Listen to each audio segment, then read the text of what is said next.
Hello student, मैं दीक्षा। स्वागत है आपका आपके अपने यूट्यूब चैनल में, जिसमें हम पढ़ रहे हैं मध्य प्रदेश की समग्र अध्ययन को, जो कि महेश कुमार बर्णवाल की किताब पर आधारित है। इस किताब के अंतर्गत अभी तक हमने इसके पहले चैप्टर में इसमें मध्य प्रदेश की परिचय, मध्य प्रदेश के इतिहास, मध्य प्रदेश की राजनीतिक व्यवस्था, भौगोलिक संरचना, जलवायु, मृदा, नदियाँ एवं अपवाह तंत्र, सिंचाई एवं बहुउद्देशीय परियोजनाएं, वन, वन्यजीव एवं पर्यावरण, कृषि एवं पशुपालन, इसी के साथ ही खनिज एवं ऊर्जा संसाधन, उद्योग, परिवहन एवं संचार, आर्थिक नियोजन एवं बजट, शिक्षा एवं स्वास्थ्य, जनसंख्या एवं जननांकी, कला एवं संस्कृति, अनुसूचित जाति एवं अनुसूचित जनजातियाँ, पर्यटन एवं धार्मिक स्थल, भाषा एवं साहित्य, खेल कूद को पढ़ा हुआ है। आज का हमारा चैप्टर है 22 नंबर का, जिसके अंतर्गत पढ़ेंगे प्रमुख व्यक्तित्व के बारे में कि मध्य प्रदेश के संदर्भ में प्रमुख व्यक्तित्वों के संदर्भ में जानेंगे और इनके डिटेल को समझेंगे। चलिए तो शुरू करते हैं। इसमें सबसे पहले आते हैं तानसेन के बारे में। तानसेन, जो कि मुगल शासक अकबर के नौरत्नों में सम्मिलित संगीत सम्राट तानसेन का जन्म हुआ था। 1506 ईस्वी में ग्वालियर के बेहात नामक ग्राम में तानसेन का जन्म हुआ था। तो ग्वालियर के जो तानसेन रहे थे, उनका जन्म कहाँ हुआ था? ग्वालियर में, ग्वालियर के बेहात नामक ग्राम में 1506 ईस्वी में इनका जन्म हुआ था। इनके बचपन का नाम रामतनु पांडे था। इससे रिलेटेड क्वेश्चन MPPSC में पूछा जा चुका है कि इनके बचपन के रामतनु पांडे बचपन का नाम क्या था। अब आता है कि इन्होंने अपने गुरु मोहम्मद गौस से संगीत में निपुणता प्राप्त की हुई थी। तानसेन के संगीत संगीत सार, संगीत रामामाल, ध्रुपद गायन शैली, दीप को राग, राग दरबारी, मेघ मल्हार, मियाँ की तोड़ी, मियाँ की मल्हार आदि का सृजन किया था। और 1559 ईस्वी में आगरा के समीप इनका निधन हो गया। इनकी स्मृति में ग्वालियर में तानसेन का मकबरा निर्मित किया गया है। तो ग्वालियर के बेहात में इनका जन्म हुआ था और ग्वालियर में ही इनका मकबरा बना हुआ है। अब आते हैं नेक्स्ट उस्ताद अलाउद्दीन खान के बारे में। यह एक प्रमुख सरोज वादक रहे हैं, जिनका जन्म मैहर सतना में हुआ था तथा इनकी कर्मस्थली बनाया और मैहर बैंड जो बैंड की स्थापना भी इनके द्वारा की गई थी। इनका निवास स्थान मविदायना भवन में संगीत की तीर्थस्थली के रूप में जाना जाता है और यह मध्य प्रदेश के सांस्कृतिक विभाग द्वारा प्रतिवर्ष इनके सम्मान में अलाउद्दीन खां संगीत समारोह मैहर में आयोजित किया जाता है। अब आता है नेक्स्ट उस्ताद हाफिज अली खान के बारे में। ग्वालियर घराने से संबंधित प्रसिद्ध सरोद वादक उस्ताद हाफिज खान का जन्म 1892 ईस्वी में ग्वालियर में हुआ था। तो इनका जन्म कहाँ हुआ था? ग्वालियर में। ध्रुपद, ख्याल, ठुमरी के सम्मिश्रण होता है इनके संगीत गायन में। और वर्ष 1960 में इन्हें संगीत नाटक अकादमी का सर्वोच्च पुरस्कार पद्म भूषण से सम्मानित किया गया है। अब आता है नेक्स्ट पंडित शंकर राव के बारे में, जो कि ग्वालियर घराने से प्रसिद्ध शास्त्रीय संगीत पंडित शंकर राव का जन्म 1863 में ग्वालियर में हुआ था। इन्होंने बालकृष्ण बुबा, उस्ताद निसार हुसैन, देवजी कुमार और टप्पा शैली तथा ख्याल शैली में निपुणता प्राप्त की हुई थी। इनकी स्मृति में इनके पुत्र कृष्ण राव द्वारा वर्ष 1914 में शंकर गंधर्व संगीत महाविद्यालय की स्थापना ग्वालियर में की गई थी। अब आता है कि पंडित कृष्णा राव के बारे में। पंडित कृष्णा राव कौन थे? यह ग्वालियर संगीत घराने के श्रेष्ठ संगीतकार पंडित कृष्णा राव का जन्म 26 जुलाई 1893 को ग्वालियर में हुआ था। इन्होंने संगीत सार, सरगम, संगीत प्रवेश, जल तरंग वादन, संगीत आपाप संचारी आदि की रचना की और वर्ष 1973 में इन्हें पद्म भूषण का पुरस्कार दिया गया और 1983 में इनका निधन हो गया। अब आता है राजा भैया पूछ वाले, जो कि प्रसिद्ध सितार वादक रहे, जिनका जन्म 12 अगस्त 1882 में ग्वालियर को हुआ था और इनका वास्तविक नाम बालकृष्ण आनंद राव आपटेकर इनका प्रमुख नाम रहा। अब आता है उस्ताद आमिर खान के बारे में।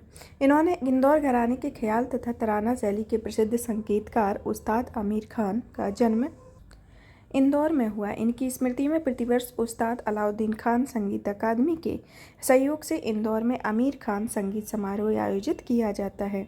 अब आते हैं कुमार गंधर्व के बारे में। कुमार गंधर्व का जन्म 8 अप्रैल 1924 को धारवाड़ कर्नाटक में हुआ था, जिन्होंने देवास जिले को अपनी कर्मस्थली बनाया। और कुमार गंधर्व का वास्तविक नाम जो था वह शिवपुत्र सिद्धार्थ रमैया था तथा यह कोमकली था और इनके मालवी लोकगीतों के लिए यह कबीर की रचनाओं के आधार पर और महात्मा गांधी के जीवन पर आधारित गांधी मल्हार प्रस्तुत किया हुआ था।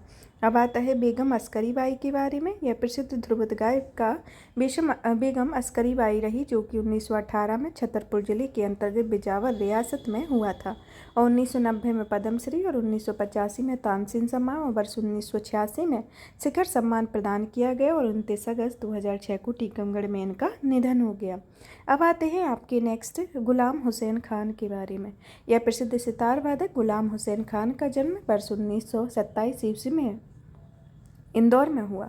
इन्हें सितार पर ख्याल ठुमरी, दादरा या ध्रुपद गायन शैली में निपुणता प्राप्त हुई है और इनकी सितार वादन है। इसमें आता है कि इनकी जो कला को बीनकार वादन की संज्ञा भी प्रदान की गई है। अब आते हैं आपके नेक्स्ट ओम प्रकाश चौरसिया जी, जो कि प्रसिद्ध संतूर वादक रहे, जिनका जन्म 15 दिसंबर 1946 को भोपाल में हुआ था और इनकी मधुकालीन नामक संस्था का स्थापना, संगीत रस परंपरा और विचार पुस्तक का सृजन भी किया गया था और इनका निधन 5 मार्च 2017 को हुआ था। अब आते हैं अशोक कुमार, जिन्हें दादा मुन्नी कहा जाता है। यह अभिनेता, इनका जन्म 13 अक्टूबर 1911 को खंडवा जिले में हुआ था।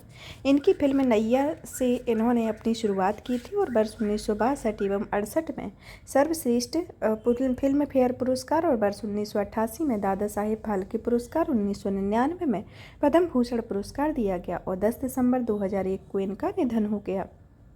अब आते हैं किशोर कुमार, जो कि प्रसिद्ध पार्श्व गायक किशोर कुमार का जन्म 4 अगस्त 1929 को हुआ था, जिनका वास्तविक नाम था आभास कुमार गांगुली और 1946 में इन्होंने फिल्म शिकारी में अपने करियर की शुरुआत की और इन्हें 8 बार पर सर्वश्रेष्ठ पार्श्व गायक के लिए फिल्म फेयर से सम्मानित किया गया और 13 अक्टूबर 1987 को इनका मुंबई में निधन हो गया। अब आते हैं आपके नेक्स्ट लता मंगेशकर। लता मंगेशकर जी के बारे में, जिनका इन्हें स्वर सामग्री लता मंगेशकर का जन्म 28 सितंबर 1929 को इंदौर में हुआ था। इन्होंने वर्ष 1942 में कोस रस फिल्म में गीत गाकर अपने करियर की शुरुआत की थी और 1974 में इनका नाम विश्व में सर्वाधिक गीत गाने वाली गायिका के रूप में Guinness book of world record में दर्ज किया गया।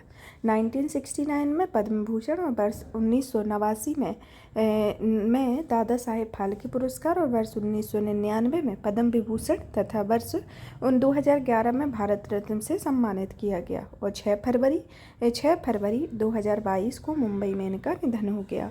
तो इनको कौन कौन से पुरस्कार मिले हैं? 1969 में पद्म भूषण, 1989 में दादा साहेब फाल्के पुरस्कार, वर्ष 1999 में पद्म विभूषण, वर्ष 2011 में भारत रत्न से सम्मानित किया गया और गिनीज ऑफ वर्ल्ड रिकॉर्ड में इनका नाम भी सर्वाधिक गीत गाने वाली गायिका के रूप में दर्ज हुआ। अब आती है नेक्स्ट आशा भोसले। आशा भोसले जो है प्रसिद्ध पार्श्व गायिका आशा भोसले का जन्म 8 सितंबर 1933 को इंदौर में इनका जन्म हुआ। इन्होंने वर्ष 1948 में सावन आया फिल्म चुनरिया के लिए अपनी करियर की शुरुआत की और 15 भारतीय भाषाओं में लगभग 16,000 से अधिक गीत गाए और रिकॉर्ड बनाया और वर्ष 2000 में इन्हें दादा साहेब फाल्के पुरस्कार से सम्मानित किया गया। अब नेक्स्ट आते हैं जावेद अख्तर जी के बारे में, जिनका जन्म प्रतिष्ठित गजलकार एवं कथा लेखक जावेद अख्तर का जन्म 17 जनवरी 1945 को हुआ। सर्वप्रथम इन्होंने फिल्म जंजीर में पटकथा लेखन के रूप में अपने करियर की शुरुआत की और 1999 में पद्मश्री और वर्ष 2007 में पद्म भूषण और 2004-05 में मध्य प्रदेश सरकार द्वारा किशोर कुमार सम्मान से सम्मानित किया गया। अब आती हैं जया बच्चन, जो कि फिल्म अभिनेत्री जया बच्चन का जन्म 9 अप्रैल 1948 को जबलपुर में हुआ। 1971 में इन्होंने गुड्डी फिल्म से अपने करियर की शुरुआत की थी और इन्हें 7 बार फिल्म फेयर सर्वश्रेष्ठ अभिनेत्री एवं सहायक अभिनेत्री के रूप में 4 बार अंतर्राष्ट्रीय फिल्म अकादमी द्वारा पुरस्कृत किया जा चुका है और 1992 में इन्हें पद्मश्री भी पुरस्कृत किया गया। अब आपके नेक्स्ट आते हैं हबीब तनवर जी, जो कि प्रसिद्ध नाट्य निर्देशक अभिनेता हबीब तनवर का जन्म 1 सितंबर 1923 को छत्तीसगढ़ के रायपुर में हुआ था और 1943-44 में इप्टा संस्था का गठन, वर्ष 1969 में हिंदुस्तान थिएटर की स्थापना और आगरा बाजार चरणनाथ चरण दास चोर और माटी की गाड़ी आदि कृतियों का सृजन किया गया था और 8 जून 2009 को इनका निधन हो गया।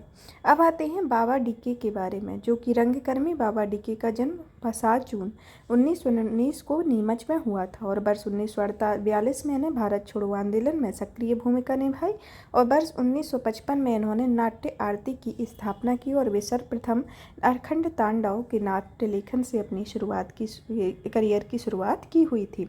अब आते हैं बंसी कौल जी, जिनका जन्म 23 अगस्त 1949 को श्रीनगर जम्मू कश्मीर में हुआ था, किंतु इन्होंने मध्य प्रदेश में अपनी कर्मस्थली बनाया और भारतीय नाट्य मंच में अंतर्राष्ट्रीय स्टेज पर विशेषज्ञता हासिल की और वर्ष 1984 में इन्होंने रंग प्रदूषक की स्थापना की और इन्हें वर्ष 2014 में पद्मश्री तथा वर्ष 2016-17 में मध्य प्रदेश सरकार द्वारा कालिदास सम्मान से सम्मानित किया गया। अब आते हैं आपके नेक्स्ट डॉक्टर हरि सिंह गौर के बारे में। डॉक्टर हरि सिंह गौर प्रदेश के ख्याति प्राप्त शिक्षा शास्त्री एवं समाज सुधारक डॉक्टर हरि सिंह गौर का जन्म 26 नवंबर 1870 को सागर जिले में हुआ था। वे भारतीय संविधान सभा के सदस्य, दिल्ली विश्वविद्यालय तथा नागपुर विश्वविद्यालय के उपकुलपति भी रहे। इन्होंने 18 जुलाई 1946 को मध्य प्रदेश में प्रथम विश्वविद्यालय की स्थापना सागर जिले में की। इन्होंने the stepping westward and other प्रोपेंस रेमंड time, 7 lives, the law of transfer in British India तथा बौद्ध धर्म पर आधारित द स्पिरिट ऑफ बुद्धिज्म की रचना की हुई थी। अब आते हैं सैयद हैदर रजा, जिनका जन्म 22 फरवरी 1922 को मंडला में हुआ था। लाटेरे, सौराष्ट्र और तपोवन की प्रसिद्ध चित्रकृतियां हैं और वर्ष 1981 में पद्मश्री और कालिदास सम्मान तथा वर्ष 2007 में पद्म भूषण, 5 अप्रैल 2002 को पेरिस फ्रांस में इनका निधन हो गया। अब आते हैं आपके नेक्स्ट मकबूल फिदा हुसैन, जो कि एक अंतर्राष्ट्रीय ख्याति प्राप्त चित्रकार। मकबूल फिदा हुसैन का जन्म 17 सितंबर 1915 को पंढरपुर महाराष्ट्र में हुआ था। इन्होंने इंदौर में प्रारंभिक शिक्षा प्राप्त की और इन्हें अपनी कर्मस्थली बनाया। वर्ष 1947 में the progressive artist group of Bombay की स्थापना की गई। 1955 में पद्मश्री, 1973 में पद्म विभूषण से सम्मानित किया गया। अब आते हैं चंद्रशेखर आज़ाद, जो कि भारतीय स्वतंत्रता संग्राम के क्रांतिकारी चंद्रशेखर आज़ाद का जन्म 23 जनवरी 1906 को अलीराजपुर में भावरा नामक इस गाँव में इनका जन्म हुआ था। वर्ष 1921 में 14 वर्ष की आयु में महात्मा गांधी से असहयोग आंदोलन से जुड़े हुए थे और 1922 में हिंदुस्तान रिपब्लिक एसोसिएशन के सदस्य बने। 1 अगस्त 1925 को काकोरी कांड का षड्यंत्र रचा और 27 फरवरी 1931 को अल्फ्रेड पार्क में इलाहाबाद में अंग्रेजों के विरुद्ध संघर्ष में स्वयं के पास बची अंतिम गोली मारकर शहीद हो गए। मध्य प्रदेश सरकार द्वारा उनकी जन्मस्थली भावरा का नाम वर्ष 2011 में चंद्रशेखर आज़ाद कर दिया गया। अब आता है अनिल काकोदकर के बारे में, जो कि परमाणु भौतिकी वैज्ञानिक यांत्रिक अभियंता अनिल काकोदकर का जन्म जो था 11 नवंबर 1943 को बड़वानी में हुआ और ये वर्ष 1996-2000 में भाभा अनुसंधान केंद्र के निर्देशक भी रहे और 2009 में पद्म विभूषण और पद्मश्री एवं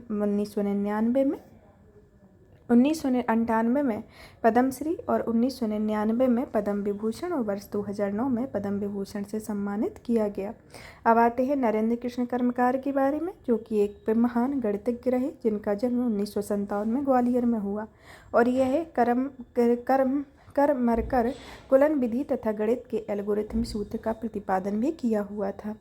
अब आते हैं आपके नेक्स्ट रमेश चंद्र लाहौटी के बारे में। रमेश चंद्र लाहौटी, जो कि सर्वोच्च न्यायालय के भूतपूर्व मुख्य न्यायाधीश रमेश चंद्र लाहौटी का जन्म 1 नवंबर 1940 को गुना में हुआ। ये सर्वोच्च न्यायालय के 35वें मुख्य न्यायाधीश के रूप में वर्ष 2004 से 2005 तक सेवा प्रदान की तथा इनका निधन अभी हाल ही में 23 मार्च 2022 को हो गया है। तो इनका निधन कब हो गया? 23 मार्च 2022 को। अब आता है JS वर्मा के बारे में, जो कि सर्वोच्च न्यायालय के 27 मुख्य न्यायाधीश और भूतपूर्व राष्ट्रीय मानवाधिकार आयोग के अध्यक्ष JS वर्मा का जन्म 18 जनवरी 1933 को सतना जिले में हुआ।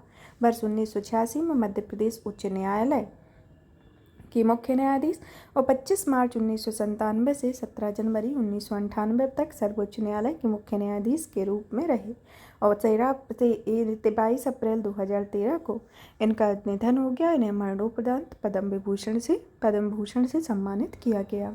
अब आते हैं वराह मिहिर के बारे में। वराह मिहिर जो कि ज्योतिषाचार्य खगोल शास्त्री वराह मिहिर का जन्म 5वीं शताब्दी में उज्जैन के निकट कपित या कायथा नामक स्थान पर हुआ है। इन्होंने पंच सिद्धांतिका तथा बृहद जातकम, लघु जातक, बृहद संहिता आदि पुस्तकों का सृजन किया और वराह मिहिर ने सर्वप्रथम सूर्य सिद्धांत भी प्रतिपादित किया हुआ था। तो अब आता है रघुराम राजन जी के बारे में, जो कि भारतीय अर्थशास्त्री और भारतीय रिजर्व बैंक के 23वें गवर्नर रघुराम राजन का जन्म 3 फरवरी 1963 को भोपाल में हुआ और वर्ष 2003 और 2006 तक अंतर्राष्ट्रीय मुद्रा कोष के निर्देशक तथा 2013 और 2016 के अंतर्गत भारतीय रिजर्व बैंक के गवर्नर रहे तथा सेविंग कैपिटलिज्म ऑफ कैपिटलिस्टिक तथा fault lines how hidden factors retail threatens the world economy इनकी पुस्तकें रहीं। अब आता है विष्णु श्रीधर वाकड़कर के बारे में। प्रदेश के प्रमुख पुरातत्वविद एवं इतिहासकार विष्णु श्रीधर वाकड़कर का जन्म 4 मई 1999 को नीमच जिले में हुआ था। इन्होंने 1957 से 1958 में भीमबेटका की खोज की और प्रदेश के विभिन्न स्थानों में उत्खनन एवं सर्वेक्षण का कार्य किया और इन्हें 1975 में पद्मश्री से सम्मानित किया गया था। अब आता है शंकर दयाल शर्मा जी के बारे में, जो कि भारत के 9वें राष्ट्रपति रहे, जिनका जन्म 19 अगस्त 1918 को भोपाल में हुआ था। इन्हें 1942 में महात्मा गांधी के साथ भारत छोड़ो आंदोलन में महत्वपूर्ण भूमिका निभाई और इसके अंतर्गत वर्ष 1952-56 तक भोपाल राज्य के मुख्यमंत्री और 1952 एवं 97 में राष्ट्रपति रहे और 26 दिसंबर 1999 को इनका निधन हो गया। अब आते हैं कैलाश सत्यार्थी, जो कि बाल अधिकार एवं कार्यकर्ता एवं बाल श्रम के विरुद्ध संघर्ष करने वाले कैलाश सत्यार्थी का जन्म 11 जनवरी 1954 को विदिशा में हुआ और वर्ष 1980 में बचपन बचाओ आंदोलन की शुरुआत की गई। इसके अतिरिक्त राष्ट्रीय व अंतर्राष्ट्रीय स्तर पर यौन शोषण, बाल तस्करी के उन्मूलन के लिए कार्य कर रहे हैं और वर्ष 2014 में इन्हें नोबेल शांति पुरस्कार प्रदान किया गया। अब आते हैं आपके नेक्स्ट प्रभाष जोशी जी, जो कि मध्य प्रदेश के प्रसिद्ध पत्रकार रहे एवं लेखक रहे। उनका जन्म 15 जुलाई 1936 को सीहोर जिले में हुआ था।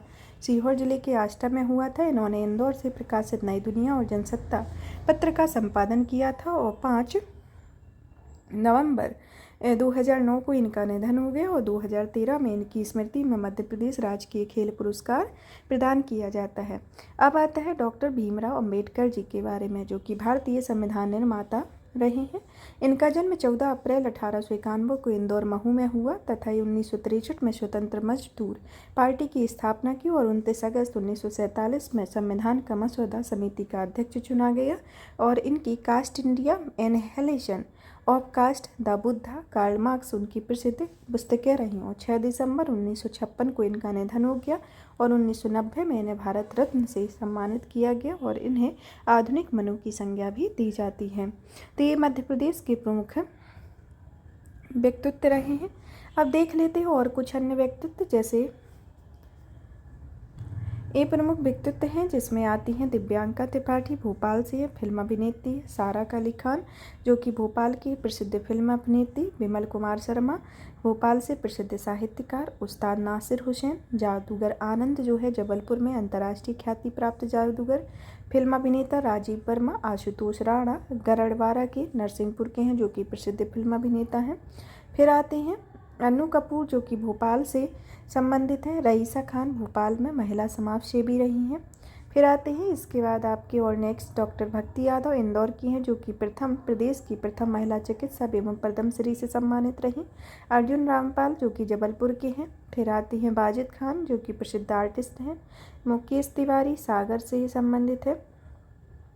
कार्तिक आर्यन, जो है वह ग्वालियर से है। गोविंद नामदेव, जो है वह सागर से हैं, जो कि दोनों ही प्रसिद्ध फिल्म अभिनेता हैं। अब आती हैं इसके बाद नेक्स्ट आते हैं महेश राज, जो कि सतना मैहर से एक फिल्म अभिनेता हैं। फिर आते हैं इसके बाद इमरान हाशमी, जो कि भोपाल में से हैं और संतोष खरे जो कि सतना के हैं और ये के लेखक एवं साहित्य अकादमी पुरस्कार से सम्मानित है। फिर आती है निर्मला बुच्च जो कि भोपाल से है और एक सामाजिक कार्यकर्ता रही थी तथा इनका अभी हाल ही में निधन हो गया है। अब आता है इसके बाद भज्जू श्याम जो कि जबलपुर के रहे, यह गोंड कलाकार में और तथा वर्ष 2017 में पद्मश्री से सम्मानित। तरुण सागर जो कि पवन जैन है उनका नाम है और यह दमोह से संबंधित है और जैन मुनि रहे हैं। फिर आते हैं सुश्री उमा भारती जो कि प्रदेश की प्रथम महिला मुख्यमंत्री रही हैं और यह टीकमगढ़ से जिले की हैं। शबनम मौसी जो कि शहडोल की हैं और देश की प्रथम किन्नर विधायक रही हैं। कांताबेन त्यागी जो कि खरगोन की हैं और यह प्रदेश समाज सेवा तथा वर्ष 1998 में पद्मश्री से सम्मानित रही हैं। चलिए तो इनसे रिलेटेड प्रमुख प्रश्नों के बारे में सॉल्व कर लेते हैं। जहाँ इसमें आता है कि प्रसिद्ध संगीत सम्राट तानसेन के बचपन का नाम क्या था, तो इसका उत्तर होगा ऑप्शन ए रामतनु पांडे। फिर आता है स्वर सामग्री लता मंगेशकर का जन्म मध्य प्रदेश के किस जिले में हुआ था, तो इनका जन्म इंदौर में हुआ था। अब आता है प्रसिद्ध संगीतकार उस्ताद आमिर खां किस संगीत घराने से संबंधित थे, तो इनका घराना इंदौर घराना था। फिर आता है आपका 4 नंबर का क्वेश्चन कि भारतीय परमाणु भौतिक वैज्ञानिक अनिल काकोदकर मध्य प्रदेश के किस जिले से संबंधित हैं, तो अनिल काकोदकर का जो जन्म था वह बड़वानी जिले में हुआ था। अब आता है कि भारतीय संविधान निर्माता डॉक्टर BR अम्बेडकर या भीमराव अम्बेडकर को किस वर्ष भारत रत्न से सम्मानित किया गया था, तो इनको 1990 में भारत रत्न दिया गया। अब आता है प्रसिद्ध पार्श्व गायिका किशोर कुमार का जन्म किस जिले में हुआ था। प्रसिद्ध पार्श्व गायक इनका जन्म खंडवा जिले में हुआ था। यहाँ ये व्यक्तित्व से रिलेटेड क्वेश्चन जो हैं वह फिनिश होते हैं। नेक्स्ट क्लास में नेक्स्ट चैप्टर के साथ मिलेंगे और भी इसी तरीके की वीडियो को देखने के लिए वीडियो को लाइक करें, चैनल को सब्सक्राइब करें और वीडियो को ज़्यादा से ज़्यादा शेयर करें। धन्यवाद।